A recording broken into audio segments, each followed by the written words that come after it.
Ang total monetary value nito, according to the group niga Yusek Lara, niga Yusek Nick, 60 billion in estimated total savings sa 2026 budget.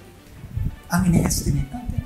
Dagdag na 1,600 kilometers na concrete road o 4.7% pa ang ihahaba ng national road at 1,000 kilometers naman na dagdag haba sa asphalt overlays. Ito ang ilan sa maaaring magawa pa kung iaayos o itatama ang presyo ng construction material sa bawat proyektong pang-imprastruktura. Ayon kay Department of Public Works and Highways Secretary Vince Dizon, paliwanag ng kalihim, isa sa direktiba ni Pangulong Ferdinand Marcos Jr. ang ireporma ang presyohan ng materyales upang hindi na maulit ang malawakang korupsyon sa mga proyekto ng pamahalaan.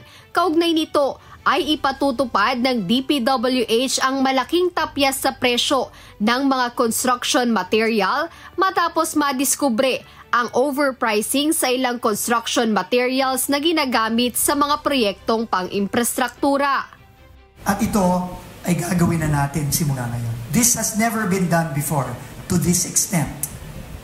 No? And I am here to give you the details of the initial pa lang ito, bringing down of the cost of materials, starting with cement, asphalt, steel, gravel, sand, and other aggregates. Pero ngayon, mag-a-announce na ako ng mga ibababa nating mga materials base sa nakita natin na presyo sa merkado.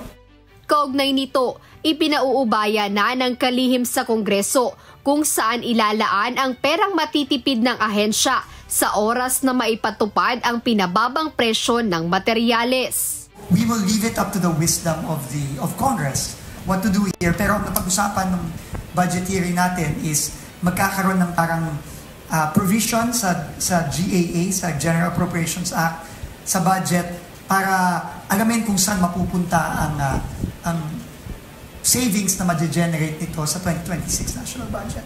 Inihalimbawa ni Secretary Dizon ang sitwasyon sa Region 4B o Mimaropa.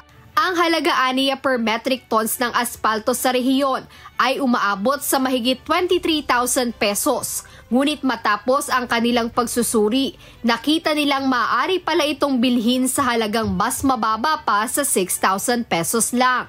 Ibig sabihin, malaki ang naging diferensya o pagkakaiba ng presyo mula sa sinisingil sa aktwal na presyo sa merkado. Kaya nga ayon kay Secretary Dizon, sa pagtutok nila ngayon na ibaba ang presyo ng mga materyales at maitugma sa talagang presyohan sa merkado, malaki ang inaasahang matitipid ng DPWH. Sa kabila ng pagbaba ng presyo, tiniyak ng DPWH na hindi bababa ang kalidad ng bawat proyekto dahil ito mismo ang aktwal na presyohan ng kilala at mapagkakatiwala ang mga supplier ng iba't ibang malalaking kumpanya. This will really do a lot, to curb corruption, but still maintain quality.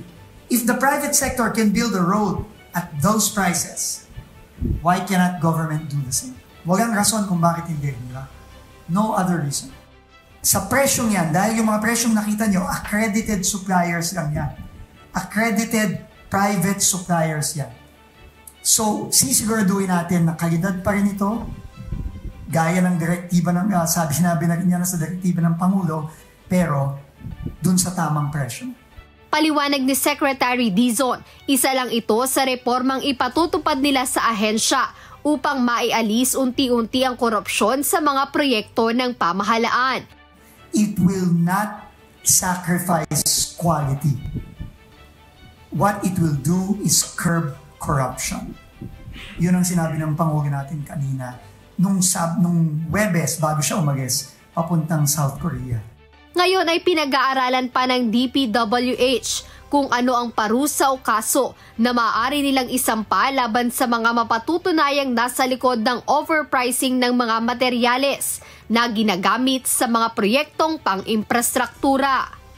Jedne Resina, UNTV News and Rescue. Diyos ang aming sandigan, serbisyo publiko ang aming pinahahalagahan.